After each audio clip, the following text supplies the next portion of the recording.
Hi everybody, welcome back to Friend Crush. I'm Amber Akilla and today we're joined by Yasmin. Hello! Another fellow Sagittarius. I'm just collecting Oh, Sagittarius friends yeah. now. Holy shit. um, let's start with an intro about you. Yasmin, tell us about yourself. Well, hello, I'm Yasmin. I'm a photographer primarily, and I run a production company called Culture Machine here in Sydney. Um, I suppose we're going to launch into talking about kind of diaspora and our cultural identity. So I guess I'll kind of define myself in that way too. So my dad is Balinese, my mom is Greek. I was raised in Bali until the age of 8, and then I moved to Sydney, and I've been back and forth. Um, I opened a studio recently here in Sydney, and in a nutshell, I am a photographer and content creator, and I run a production company, and I'm very interested in culture and the mechanics of culture. And that's why I called my company Culture Machine without quite realizing it at the age of 21 when I registered the name. Now that I'm 28, it's definitely taken on a whole new meaning for me. And I'm very much unpacking sort of what culture is and what culture means to me, and what culture is in the context of Australia, or at least my existence in Australia in 2020. So, How would yeah. you say that, like, great intro. Thanks. How would you say that, like, you started your interest in, like, how did your creative journey begin? Like, I think we can all think back to, like, oh, it was like in art class or through music. For you with photography, was that kind of like the primary medium that you were always working with, or did you start with something else and then kind of move into photography later? Yeah, I mean, I think if I go all the way back to my earliest memories, I grew up in Bali, like I said, and one of my childhood friends, her mum was originally from Perth, but was an expat living in Bali. Was a very colorful character. She traveled around the world and was very interested in art. She had this book, David LaChapelle's Heaven to Hell book, Oh my which God, is a amazing. photography book. And so I'm an 8-year-old flicking through these like very graphic pictures of celebrities. There's a lot of nudity, a lot of gore, a lot of hyperbole in the way that the photographs are taken. La Chapelle has a great sense of humor, and there's a lot of, I mean, all of these things, I kind of realized later on. But as an 8-year-old, I was looking at very oversaturated, visually stimulating images. And I think that if I'm to trace it right back to the beginning, I think that was kind of a moment where I thought, I want to do something like this. I want to make images, and I want to make images that are as vibrant in color as they are in message. Yeah, so as an 8-year-old, I'm sitting in my friend's villa looking through this massive hardcover book of these like visually vibrant, oversaturated images, but also kind of metaphorically vibrant images that have layers beyond what you're just looking at. There's multiple messages being told and a little bit of humor in it as well. So if I am to trace it back, because I've been asked that question a lot, and I think like most creatives are asked that question to kind of think back to when did you first start doing something, and that kind of came to me as a very vivid memory. Like I can remember sitting there as an 8-year-old and doing that. So I think that's where it started. And if I was to look at the kind of constant throughout all of my work, I think that's always been something I've aspired to. Yeah. Creating work that is vibrant, not just on an aesthetic level, but also on, through its messages, or at least kind of through its wordplay, and just kind of having an understanding of context and message and meaning. Because as I've gotten older, I've realized that photography is a massive responsibility. When you're a photographer, you have the responsibility of representation in your hands. And that is through your subject matter, that is through your direction, that is through what you choose to exclude, that is what you choose to include. On many different levels, a photographer has a massive responsibility, and that feeds into culture, which has always been, I think, the crux of what I've been interested in. So, in terms of kind of my early interest would have just been kind of looking at these very visual graphic images, not necessarily understanding the layers of meaning. And then my adult journey has been looking at layers of meaning. You know, I'm reading many things at the moment, like The Artist's Way, and then oh god, what is the book that I had today that's about reading images from different lenses? It will come back to me. But essentially, kind of in my adult life and in my art practice, understanding on several levels what it is that you're trying to do and what you're trying to say more than ever in 2020. I think I've been struggling with this idea that it's not enough just to create images. You've got to beyond think just about aesthetics. what they are. Exactly. But it's not something that I think I've mastered yet. I think I'm negotiating, you know, making a living and working on a commercial level with also having a responsibility to the community and having a responsibility, I think, to myself and what it is that I want to say as an artist, because I don't think you can really call yourself an artist unless there is something that you're trying to say. Yeah, I think we can touch on like we'll get back to the commercial and like personal work balance. So, did you study photography in university? No, so I had the opportunity to study. So when I was in high school, I won a photography competition that was run by UTS, and I got immediate entry into photography and situated media. I also won $3,000, which let me buy my first DSLR, a Nikon D90 for any tech people out there. I decided that studying photography was going to be quite limiting in the sense that I was still very interested in lots of things, including journalism and filmmaking. And so I thought doing a BA and doing a more general degree would kind of allow me to dabble in all of those things and decide what it is that I wanted to do. I wasn't quite ready to just focus on photography. And I think I was interested in, like I was saying before, meaning making. More than I was interested in aesthetics and the technical side of photography. So I ended up doing a Bachelor of Arts in Media Arts and Production at UTS, which was a 3-year degree.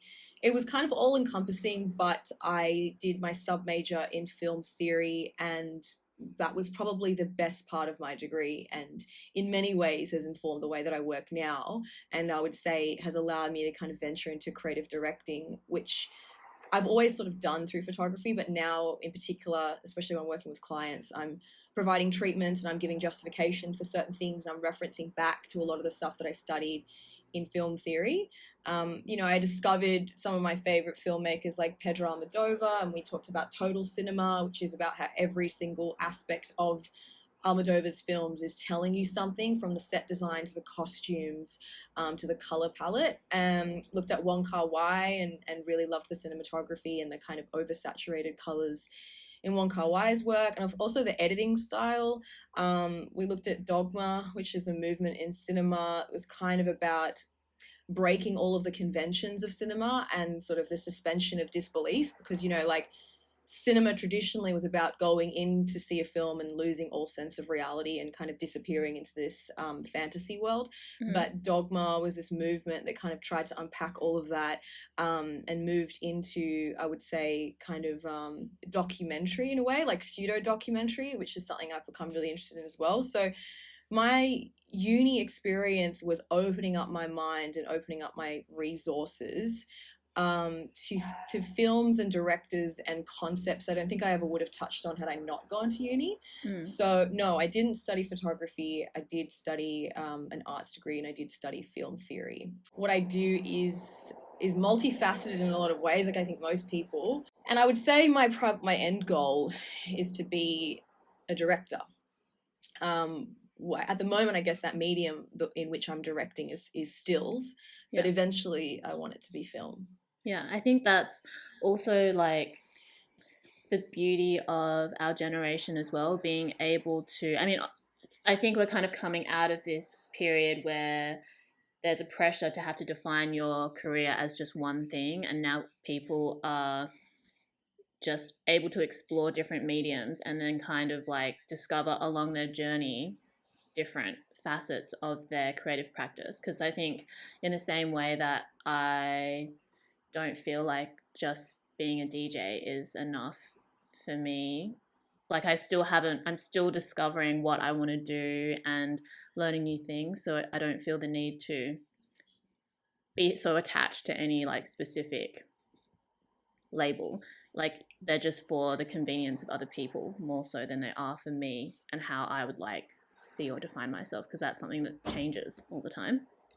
Yeah, exactly. And one thing flows into the other as well. Like, I think, I don't know who said it to me, it must have been at uni, but someone sort of said, like, the best filmmakers are people that aren't just looking at films for inspiration. They're looking at paintings, they're looking at ceramics, they're looking at architecture, and they're allowing all of those things to inform their film practice. And that's what makes a great anything.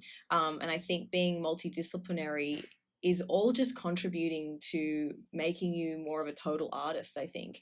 But in a lot of ways, like you were saying, it is kind of stigmatized, or at least I think our generation, you know, we're called slashies, and the assumption is that we think we can do everything. We're jack of all trades, master of none kind of thing. And I think we've all come across those stigmas, particularly I think with the added element of having a social media profile. Like for me, you know, I I really hate being called an influencer, but at the same time, I can't be mad about it because I guess I, in a lot of ways, present myself as an influencer. And so I get really frustrated when I feel like, you know, the onus is on me to prove that I'm smart, because it's this idea that if you're an influencer, you have a public platform of some sort, you know, you're vapid and vague and vacuous, and, you know, you don't deserve what you have, or you just get free things all the time. But I also understand that this industry, or I suppose kind of the back end of what I work in, is a little esoteric in a lot of ways and is a little shrouded in mystery. So I can't be, you know, kind of mad about the idea that people sort of think, oh, you know, first and foremost, I think people would think I'm an influencer, which I don't define myself like that, but I also can't help kind of the way that I present myself, or the way that people read me on an external level. Yeah, I think also like social media and young people being able to like build their own platform or be kind of like in the eyes of the public also means that you feel like a pressure to define what you do at a young age. And the more, like, the older that I get, the more I realize that you don't have to know exactly what you want to do in your 20s, in your 30s, in your 40s, in your 50s. Like a lot of the people that I look up to and admire, they have done all different things at different stages of their lives. Sometimes they planned them, sometimes they were unplanned. And I think that's the beauty of life and having a career and being able to do different things, rather than say like when you're 21 you're a photographer and that's what you're going to be forever. Like the journey that you've had between starting Culture Machine and where you're at now isn't necessarily something that you could have planned for at the time. But no way. Yeah, absolutely couldn't have planned for. And I still can't plan for. I mean, 2020's shown us that for everybody, like we think we can sort of forecast or plan our lives to a certain extent, and then 2020 took all of that away from us and went, no, you're going to live week to week, day to day, and we're not. You're going to not understand the concept of time. You're no longer going to know what day it is, what time it is. You're going to have perpetual existential crises on a daily, hourly basis. Yes. But I think on that note, I've reflected on that a lot and thought that I think the only difference between our generation kind of evolving and being human and starting out as something at 21 and being something else at 30, the only difference is that our generation lives that out publicly in a lot of ways and lives that out online. Whereas prior to our generation and prior to social media and the internet, you weren't necessarily documenting every stage of the process in the way that we are now. So it's like everything's online now. You know, you could Google what you and I were doing at whenever we started using the internet and go all the way back to find that. Whereas, you know, anything prior to that, you can't really go back and look through someone's archives in the same way that you can now, which is why our public presence and the way that anything we do online is kind of terrifying, because as you see with cancel culture, something that you did 20 years ago could come back now in a way that could never have kind of been documented before. So I often worry about the younger generation understanding the responsibility or like the permanence of your online existence, because I don't think we quite realize it as we're doing it. Oh yeah, Instagram post here, Instagram post there, Twitter post here, Twitter post there.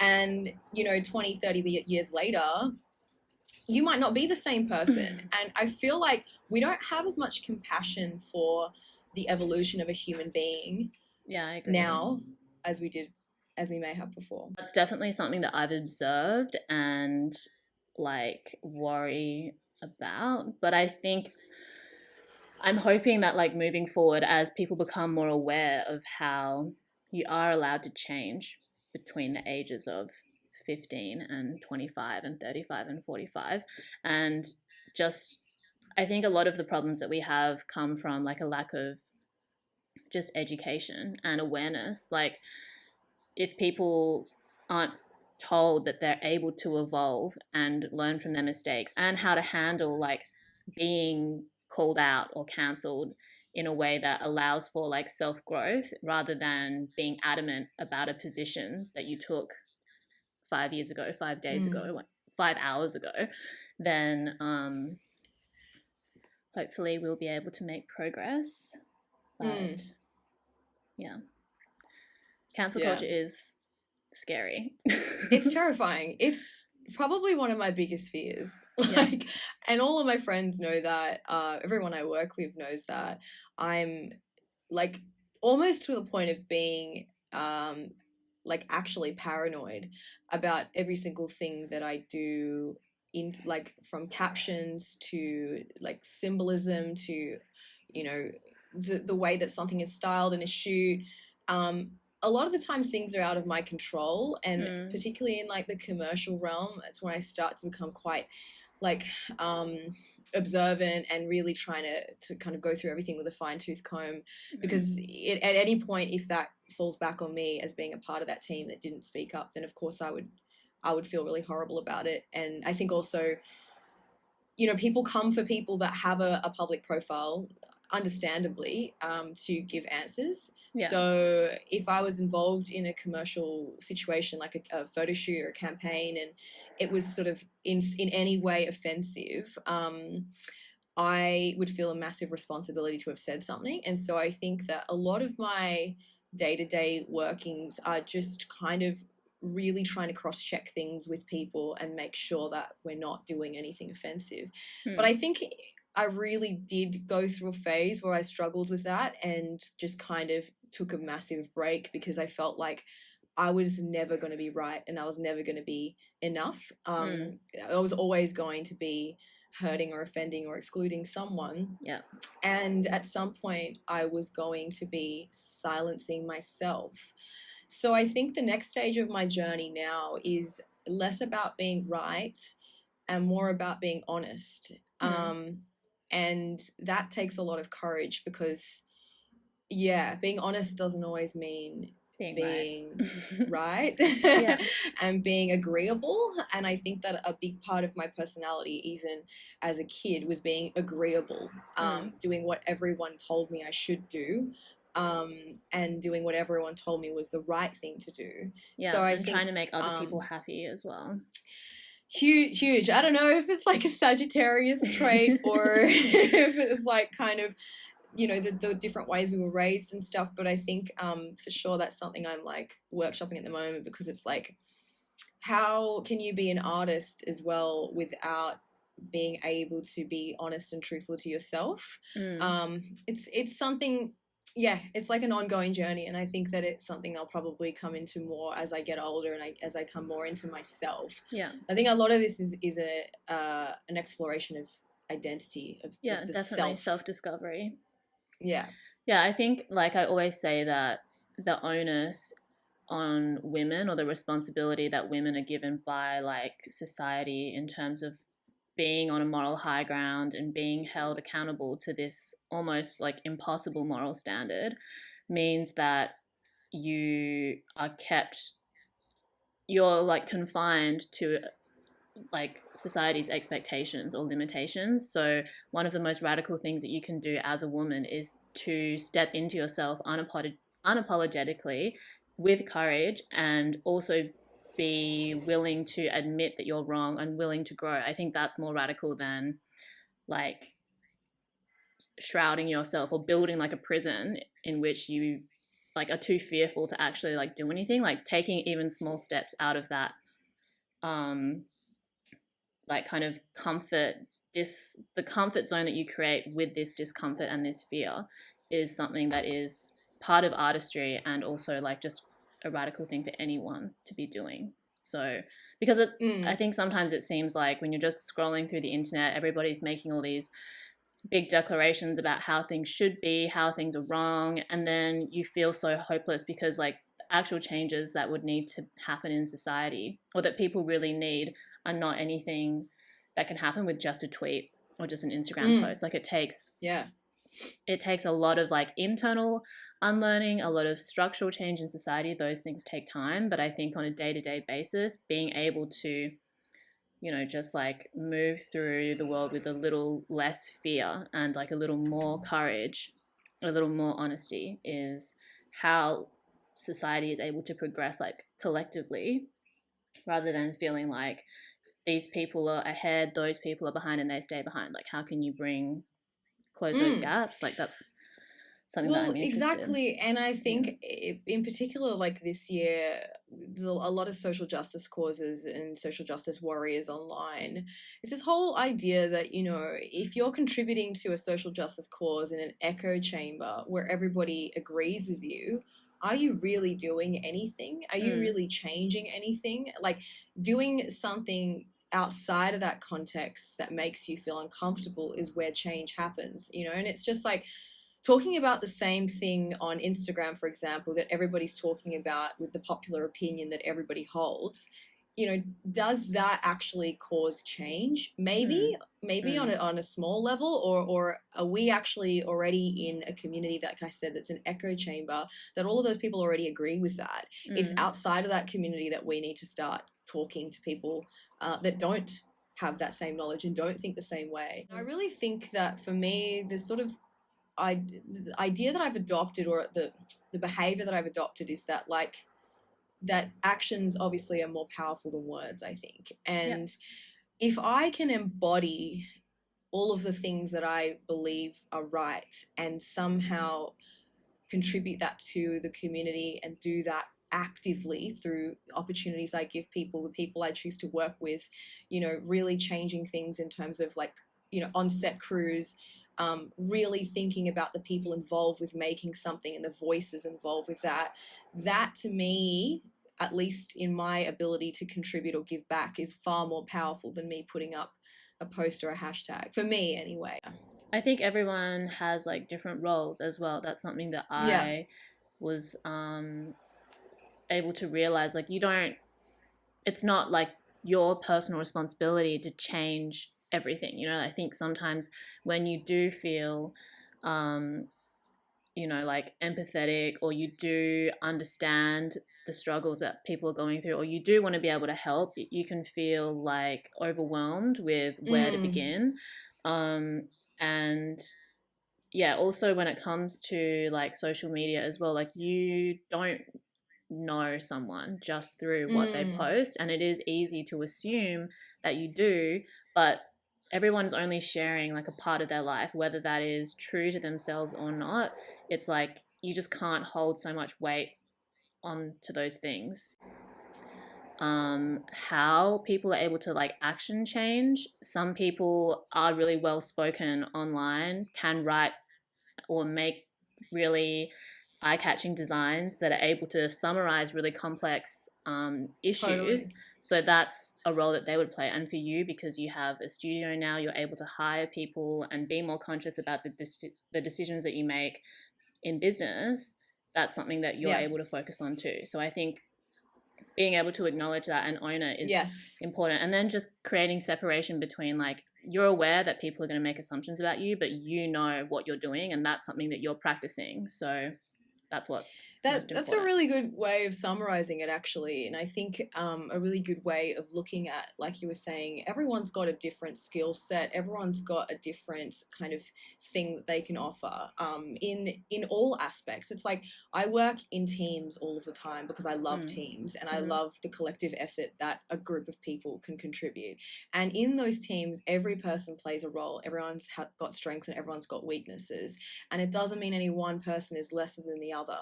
So if you apply that to social justice causes and kind of the greater society, you're very right in saying, like, some people have like pragmatic and practical skills to offer. Some people are, like you said, they're able to condense complex information into graphics that the average person can quickly consume and spread information really quickly. Some people are kind of actively doing that within their communities, and then the people, like you say, they choose to hire and work with. So yeah, you can't just blanket judge someone and their contribution to a particular cause, or their how much they've said about something, because not everyone has strengths in saying or expressing how they feel in a condensed, concise way to the public, and be able to press publish without getting intense anxiety afterwards about how they're going to be read or misread, or how they're going to be judged. So yeah, I think it's a really good way of looking at things and just saying every person can play a part in this, and they can do it in their own way. Yeah. And you have no idea who a person is outside of that offline world and that one kind of dimensional idea that you have of them. Policy, Yeah, like everyone's living in their own version of reality as well. And whenever you're looking at something, you're bringing your own experience and interpreting it through that. So everyone's going to have a different interpretation. I think like where the dissonance really exists is when somebody is like projecting an image that is very contrary to the way that they actually move through the world, and that's where like calling out is necessary. But I think most of the time it's kind of just like, I don't know, everybody is just throwing their insecurities out there and trying to get some sort of feedback from it. So I think for me, I've definitely, like you said, like you obviously been as well, like reflecting on it and like processing and thinking about how you can find a balance, a workable balance that allows you to create the way that you want to create. Also, be able to make money through the work that you're doing, and somehow within that also have a message as well, or to be able to represent something beyond just aesthetics, I think. Absolutely, that you summarized that really well in a nutshell. Very much so. And I mean, without cross-referencing another pod, but like, I'm a massive fan of Flex Mami, and I'm a massive fan of Bobo and Flex, and everything that they unpack on their show. And one of the topics that they talked about the other week was trying to introduce this law where celebrities are held accountable and for photoshopped images. And they sort of unpacked that and this idea that we look to celebrities or public figures to be completely honest with us at all times, but at what point do we sort of draw the line? So they were sort of saying, we can ask the Kardashians to say this has been photoshopped or this has been retouched or whatever. Do we then ask every single person to do that, even if you've got 200 followers? Because the extent that you can influence your peers is maybe just as much as, if not more, than a celebrity. So I don't know. I mean, it's that's maybe taking us a little bit off tangent. It's a bit of a convoluted idea, but I think outside of social media, outside of all of this stuff, how do you really know who you are at all times? I think it's a big thing to ask someone, who are you? Like, in general, most people, you say, like, introduce yourself. It's no surprise that most people start off with their name, their age, and what they do, because we don't know how to define ourselves really beyond that. And how often are we asked to think about like, no, who are you at the core? Tell me about your soul. Tell me about your deepest fears and desires. Crack open your trauma chest now. Like we are all, defining ourselves on a superficial level because that's all we know how to process. And we're operating in a world that's asking us to present ourselves on face value. So I think the bigger conversation for me is less about kind of like #authentic online and how authentic I am on my Instagram, and more about like, it's a massive thing to ask any one person to be authentic in every part of their lives, because we're constantly in flux and we're constantly adapting to this world around us that's constantly changing. And then also on top of that, adding on lots of personal experiences that ebb and flow. So I think, our understanding of people and our peers needs to just be a lot more open to consideration, like, Yeah, like in yeah. regards to that Bobo and Flex episode, which I've also listened to because I stan as well. I think when it comes to this, like celebrities having to disclose whether their pictures are photoshopped or not, it's just like typical band-aid effect that Yes, people try to do. Like the issue isn't whether people are photoshopping their pictures or not, it's why are they doing it to begin with and what exactly. is the reason for that. And a lot of it Hmm. comes from like unrealistic beauty standards that are projected onto celebrities. Like I think if celebrities didn't have to get work done and go under the knife, they probably wouldn't, because it's expensive and like maintenance is expensive too. But in order for them to exist in that world and for them to maybe do what they want to do, they need to do that. They feel like they have to in order to keep up, in order to keep up appearances. And then that is then projected onto the rest of society. And that's how people or how companies can sell shit. Like, that's it. Yeah. And that's That's not honestly going to the stop biggest. unrealistic beauty Well, standards. that's it. And this is the biggest kind of smack in the face for me, I think, this year. Just out of all the rhetoric I've engaged in, there's been a lot of stuff unpacking, lots of things, all coming down to the fact that we operate in a capitalist society globally. Mm-hmm. We operate in a capitalist world, and the root of many of these problems comes from capitalism and the an inequality in wealth, Yeah. and also just the rich get richer, the poor get poorer, and we're just trying to sell each other shit. Yeah. And it sucks because you're also like super aware of it and super uncomfortable with it, but also a part of the system. Yeah. And just like I'm saying earlier, like, yeah, I'm doing commercial work. I don't hate what I'm doing. I'm not, embarrassed by what I do, because I'm always trying to do my best at what I do. In some way, I'm trying to make some sort of change. But at the end of the day, I also know that I'm feeding this capitalist machine that's trying to sell us shit. Yeah, like for our generation, we kind of like we're growing up in like a more developed society. So we are kind of like thrown into the system and you're working through it, and then you become aware of it and you feel like you have a choice or you have the space to make these sorts of moral considerations that maybe the previous generations weren't able to, because they're coming from like poverty, or they're coming from like Mm-hmm. survive, like you basically work to live, not live to work. Our generation is more about like being able to find pleasure in the work that we do. But whether that is like realistic or not, I think like for me, I recognize that no matter what type of work that I'm doing, there's going to be good parts and there's going to be bad parts. I just have to find Yeah, the thing that I'm willing to, go through those uncomfortable experiences in order to like progress further for forward. sure. And when it comes to like commercial work, I can see like the criticism of it and like the hyper um like commercialization that's happening with creative work. But at the same time, like when I look back on my short career thus far, I can put pieces together and think like, if I didn't do that commercial job, I wouldn't have been exposed to this other person who I'm able to work with like in a creatively free way and do something that maybe I'm not going to make money from, but create something that is going to be able to have like a more authentic message. And I think when people get too critical about like this one job that this one person did, or like these like tiny little things, you lose sight of a bigger picture. And like your career is Yeah. always going to be a journey, there's always going to be mistakes. And I think if you're not looking back on work that you've done and thinking like, oh, I could have done so much better than that, then you're not really growing. And for anyone to say like, oh well, like 3 years ago you did this one job, and like, are you going to speak on the company that you Mm-hmm. worked? And it's like, we've Yeah. moved on. Oh, Okay. yeah.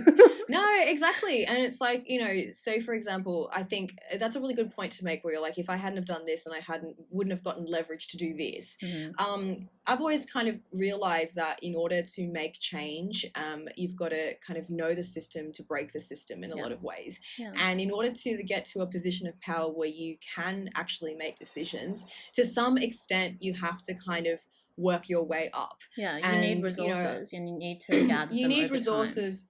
Exactly. And you need somewhat of a backing behind you where people actually listen to you and they want to give your kind of word authority. So it's Yeah, like and that when I go comes into with experience situations, as well. It's not, I think yeah, we like people can be too entitled in terms of how much access they're given at like very early mm, points on in their career, and that just comes with also being really enthusiastic and passionate, like when you're younger, being like, why mm, can't I just do this kind of work or do that kind of work? And then when you're actually doing it, you're like, oh shit, like yeah, if I didn't for sure. get all this experience, I wouldn't be able to handle like a bigger job. So that's kind of But like, also, yeah, but also realizing as you get older and become more confident that you can say something. You can speak up when you're uncomfortable. mm, Like you can speak up when something doesn't feel right. Like I would say that I do that often in the work that I do now. Like when it comes mm-hmm, to casting or when it comes to styling or when it comes to a particular message, I'm constantly reading things and being like, "Hey, I don't know how I feel about this," or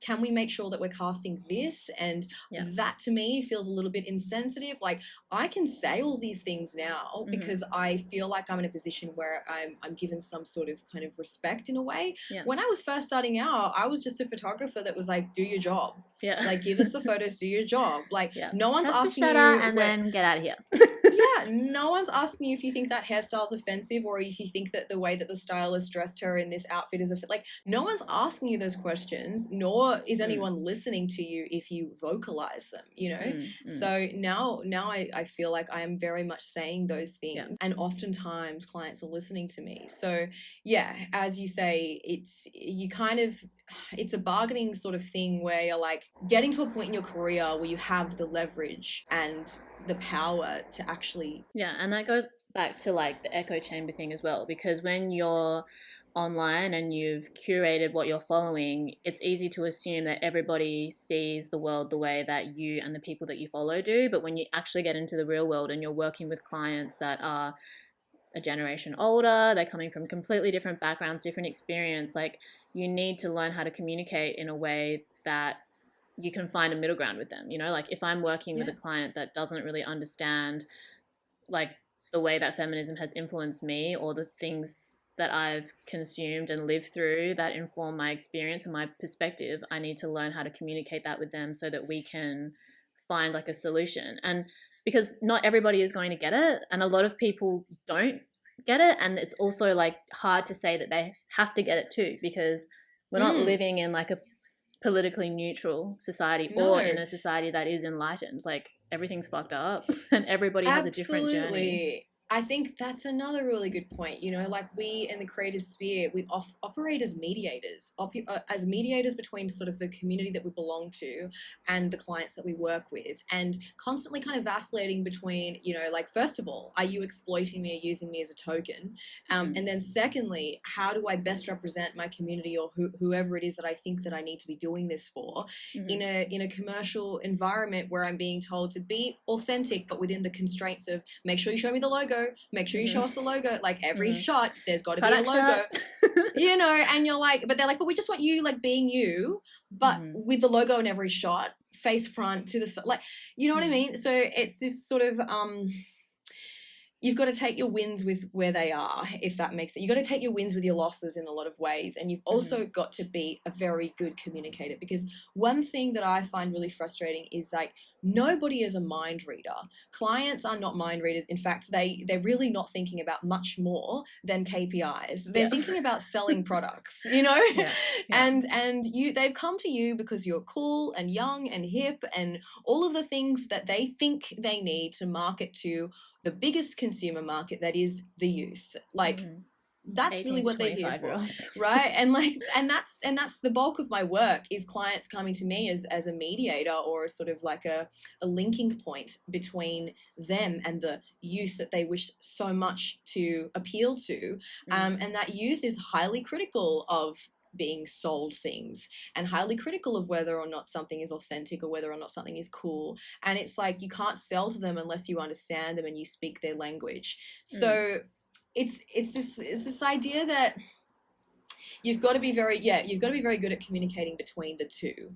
And I've definitely been in situations on set where I'm with a client that is much older than me and doesn't get it. doesn't understand, why a certain thing is a certain way. And I've got to go right back to the beginning and unpack it for them and be like, hey, so there's this thing where we need to be considerate of this because of this reason. And they'll be like, oh, okay. Oh, yeah, and we it's in didn't your understand. best interests to care. So Exactly. If you would like to not be trolled when this goes up on Instagram, I suggest that you listen to me now. yeah. Like, I suggest that we find a solution to this and not do that and delete those photos. When I first started the agency side of Culture Machine, I remember getting the first message from someone saying, why don't you have enough people of color? You're a person of color. Why don't you represent people of color? And, at that time, I don't know that I was necessarily thinking about it when I You're first just working started in out. the environment I was working within the constraints of an industry that I was very new at, and within the constraints of wanting to get people work. And it was just kind of like, at that time, there was a particular person that they were looking for and a particular face that they were looking for. And as I've evolved and, like I've said, come to terms with the sort of power that I have through what I do, but the other thing is, like, I don't know that I've necessarily overtly gone out to be like, I'm going to sign this, this, and this. Like, I've said very honestly with people, like, the people that I've signed to the modeling side of the agency are people that I've organically met. Like, I have a story about how I met every single one of those people, and it was either at a music festival, or it was a graphic design workshop, or it was through a friend of a friend, or it was, it's not like I went on Instagram and went looking for person of color to sign. That wasn't what I was doing at all. It was just like, who is surrounding me at the moment? Who is a part of my community? What are the faces that I see every day? And that's a representation. And I think now Culture Machine, the faces of Culture Machine are the faces that I see every day and the faces of people that I surround myself with. So it's no surprise then that you'll probably start seeing, or have seen, that a lot of the models that I represent are also talent. They're also making videos. They're doing collage art. They're taking photos. They're, directing sometimes. That, like, that it's just because I'm surrounding myself with those people, and I kind of came into this journey of wanting to be around more people like me. Like, I definitely think in the beginnings of Culture Machine, I was living in Bondi and I was very much in that bubble. And I think, maybe subconsciously weighing in on the fact that I was kind of leaning towards my whiteness. I never really considered that, honestly, until this year. I never really unpacked my proximity to whiteness until this year. Let's get into that now. And well, I mean, like, growing up, I grew up in Bali, and being mixed race, or a halfie, it was considered beautiful, desirable, and, I definitely, growing up, was excited by the idea that I was exotic, being called exotic, having people ask, what's your mix? Where are you from? Where are your parents from? For me, I always found compliments. And because I think in a lot of ways I was really proud of my heritage. So it didn't really cross my mind that, people were fetishizing or exoticizing me, or that there was, some sort of inherent racism implied within the sort of celebration of me being mixed race. And so I think also, particularly when it came to, like, beauty standards, when I was living in Bali, I felt beautiful and I was told I was beautiful. And then when I moved to Australia, that never happened. Also feel like there was some sort of inherent racism, I guess, in myself, and I suppose what I was seeking out in beauty too. So my journey with proximity to whiteness is something that is very much sort of a new concept for me to be grappling with, because I guess in high school I didn't see that I had any sort of advantage in my being mixed race, because nobody was considering my whiteness in high school. I wasn't seeing my proximity to whiteness, and I wasn't considering it any sort of a privilege at that point in time, because I wasn't. But you weren't necessarily given, like, the opportunity to really do that either. Like, I think what's important is that you're becoming aware of these things, and you're processing and unpacking and learning and growing with it, rather than continuing that way. Like, I think that's what's empowering and important. Well, I guess the sort of the what then flipped was when I went to uni, and then when I started working in the industry, and I would say maybe like a few years ago when, you know, for the first time I heard the term POC, and I had mixed race people and, well, POC people coming to me and saying, you know, I look up to you as a POC feminist online, and like the work that you do, and just the fact that you are who you are in the position that you're in, being a POC feminist. And this kind of, again, this topic of embodiment and sort of, you know, being that person in that position and looking the way that you do, it has so much power in it in itself. Yeah. So that, I was like very taken aback and obviously grateful and proud to hear those things, but I was also a little confused because I was like, oh, yeah, I'm POC. You weren't like yet aware of the influence I that wasn't you were having. really, no. And I guess maybe because I spent a lot of my youth trying to assimilate in a way and sort of, you know, develop my proximity to whiteness, or at least utilize the things in front of me that came from my proximity to whiteness. I wasn't necessarily considering it. And then I was being told in my older life that I was, you know, a POC person who was like, they were looking up to. That's amazing. But then most recently, I think I was sort of holding myself accountable for, I remember listening to a podcast where, you know, the discussion was about the convenience of identifying as POC when it works for you and when it doesn't. And I just thought, shit, have I ever been doing that? You know, like there's certain spheres where, you know, my white education, my white upbringing did great things for me. And then there were certain situations where being a person of color and having an Indonesian dad and growing up mixed race and having, you know, parents that migrated here was working in my favor. So it's this whole kind of vacillating between these two worlds and not really belonging to one particular world, but then understanding the power and privilege that comes with both sides. You know, like when I go back to Bali, I've got the power and privilege of being mixed race in the sense that of, you know, I have a white mom or whatever, or I come from some privilege. And then when I'm here, the benefit is that I'm not completely white and I kind of, you know, maybe fill a criteria that they're looking for that is a mixed race person that feels safer to a client than someone that's not mixed race. So, you know, is that a privilege that I'm, you know, taking and profiting off of? Is it? So it's just this internal struggle for me where I'm like, at what point well, how do you balance how do I balance that? Yeah, I think like anybody can adhere to certain beauty standards or present themselves in a way that's going to be like visually appealing, but ultimately, like if you're put in that position, what are you going to say? What do you have to say for yourself, or what do you represent to the people that then see you or like are represented? When I'm in that position, I would hope that whatever I represent or what I have to say, when they go like one step deeper, that it's going to be something that resonates with them or it's going to be interesting. So I think that's kind of like the important part of being able to process your experience with your proximity to whiteness. And then, of course, now as you're becoming more aware of it, you're putting that into practice in your work in a way that you might not have before. Yeah, no, absolutely. And I think, like I was saying earlier, you know, surrounding myself with people that like me and surrounding myself with the people I want to see get these jobs, and the people that maybe didn't have as much access or were blocked out of the industry. You know, like my dad worked 3 jobs as a laborer to get me through school here in Australia, and, you know, experienced racism on a daily basis, and, you know, didn't speak English very well, and that blocked him out of many of the opportunities that I've been given purely because I have a Western education and I have a degree, and that I have a resume and all of these things. So I guess underlying a lot of the work that I do now is giving opportunities to people that I see talent in, but I also, and again, it's not like a handout. It's not a token thing. It's like I'm surrounding myself with people I like, which also happen to be people of color. Yeah. And I'm also creating opportunities for them wherever I can with the work that I get. You see potential in them as well. You see. Yeah. I think a lot of us trying our best and constantly learning. And I think I'm just kind of like under the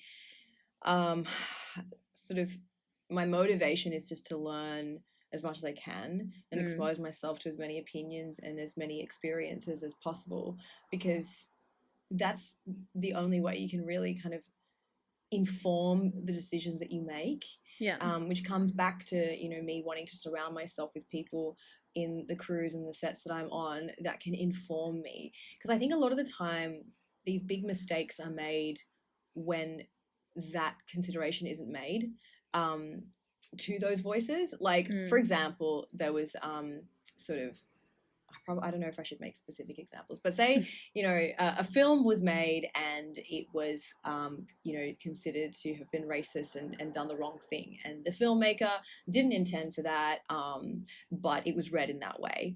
But then if you look at the crew involved with that film, there were no people of color in that film. And so that's obviously creating an environment where mistakes can easily be made. Whether that person intended for that thing to be offensive or for that community to be targeted is one thing. But the fact that they didn't consider asking those people before in any way representing them, that's where the problem lies, I think. So like this kind of full circle conversation now, but like, I guess my whole thing in the position that I'm in is, yes, I have, achieved a certain level of power and that's come through privilege to an extent, but it's also come from a lot of hard work, and it's come from,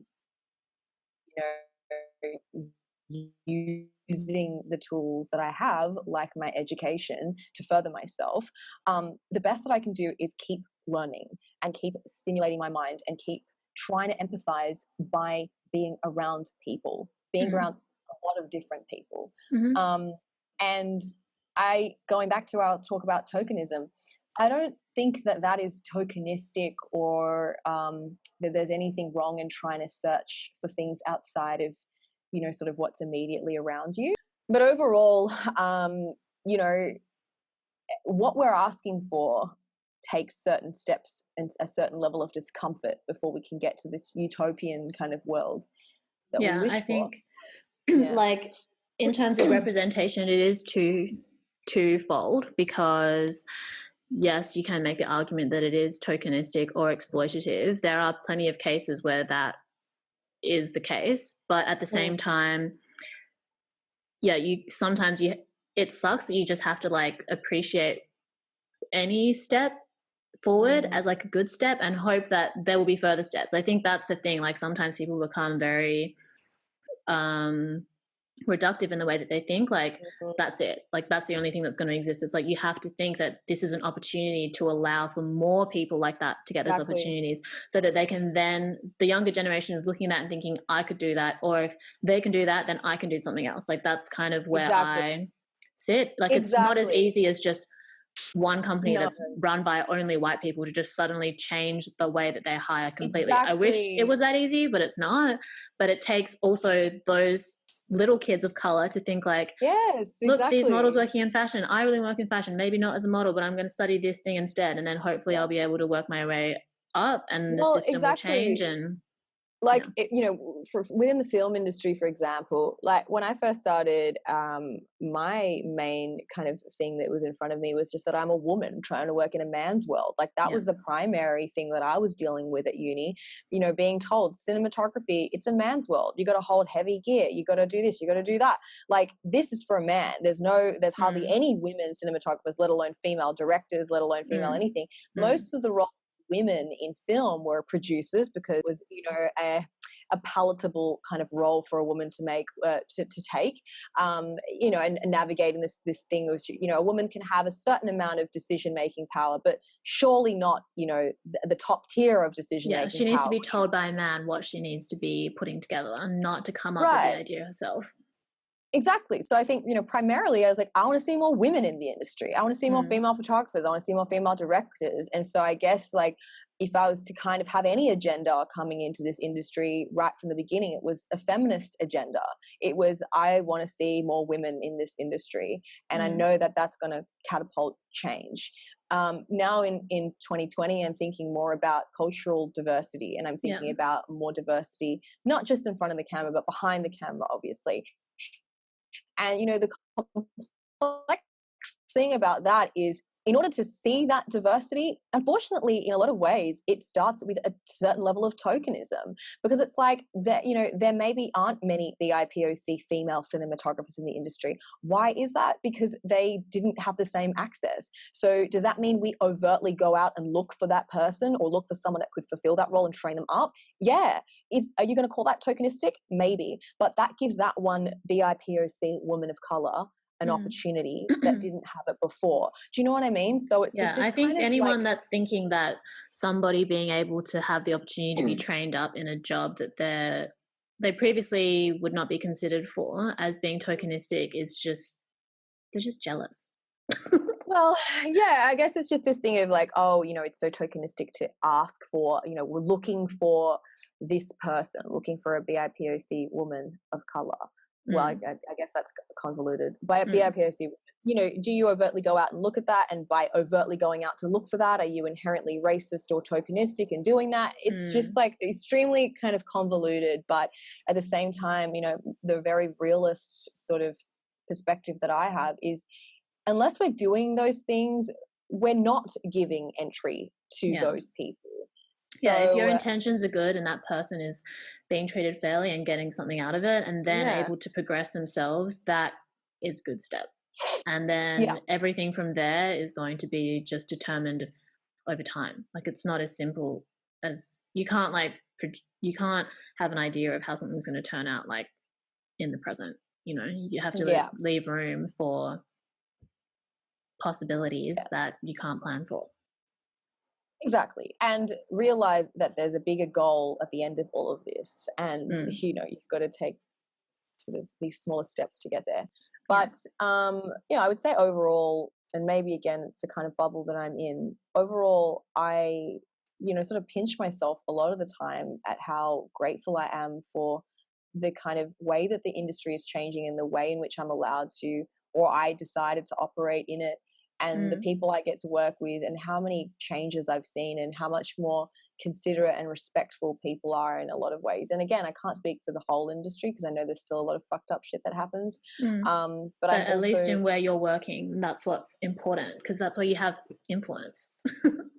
Yeah, exactly. And it's just, being a good human and just being considerate. And if you don't know something, ask. And if asking is offensive or rude, then go and figure it out yourself. Do a little Google, go and research it. Exactly. I think like even for me, because I left Australia in 2017, which was like 3 years ago, at that time I didn't feel like represented. I didn't feel like there was that much like POC representation, especially for women. I kind of thought like, if I really wanted to do something in Australia, I would have to suppress like the outspoken parts of myself, or the parts of me that are connected to my identity, in order to like move forward. I would have to like assimilate in order. So that's why I was like, okay, whatever, I'm just going to leave and hope that everyone can the hope that it'll progress like on its own. And being back this year, I've seen it's so different, like from the advertisements that I see, from even just something like when Neighbours comes on TV, and I'm like, oh, there's actually a lot of people of color in Neighbours. I swear, like 3 years ago, it was all white cast, and now there's actually like diversity in Australian soap TV. So like, I think in 3 years, it's been cool to see like such a huge. I mean, for me, it's considered huge, considering when I was growing up, there was no people of color in anything. So no, actually, that means I remember work is being done, and you're a part of that movement too, which is really amazing. I have to say I have the similar experience, in terms of seeing, because it's like, you don't know something exists until you see it, and the more we see it, the more we normalize it as well. Normalize is a weird word, but the more sort of we eradicate this fear of that thing, because we're seeing more of it. Like, I'm really proud of the work that I get to do. Like, I've photographed, girls in their hijabs the other day for Populissima, and I was so excited to do that. And our stylist had the brief to, dress them conservatively, and she did all the research that she could, looking into what she could pull for clothing and what was appropriate and what wasn't, and, giving those girls an opportunity to proudly wear their hijabs and proudly advertise for a brand that is accepted by so many people and bought by so many people, you know, in a diverse community. That was really exciting for me because when I first started in the industry, there was a certain type of model. What's exciting about influencer culture, or at least what social media has done, is it's given people a platform to be who they are, and for other people who normally wouldn't see that outside of their little echo chamber to start seeing that. And, you know, start wanting to explore that and start being like, oh, you know, I want to follow this person because I'm really interested in this person's life, and I'm going to follow this person. And then you start seeing information on that person's page about certain things, like, for example, their hair, or like, you know, the girls with their hijabs kind of showing you different ways to style their hijab. Like, I never would have seen stuff like that before without access to the internet. And, you know, I think that the digital age and the access that we've been given to the online world obviously has its positives and negatives. But I suppose the access that I have to other people through my online presence, and particularly through my work in photography, is allowing, kind of being involved in those kinds of things and being able to photograph and give people opportunities that I never saw in anything, like you were saying, when we were growing up in Australia, like, or like there wasn't anyone other than just like the pretty blonde, blue-eyed girls. And again, like, there's nothing wrong with that. It's just that it was the dominant thing when I was at school, and I didn't see anything outside of that. And again, like, everything we're talking about is just the importance of representation and visibility. There's no and having more than one thing exist at a time, rather than just one. Thank you for being on the show today. Thank you for having me. What a lovely chat. We'll speak soon.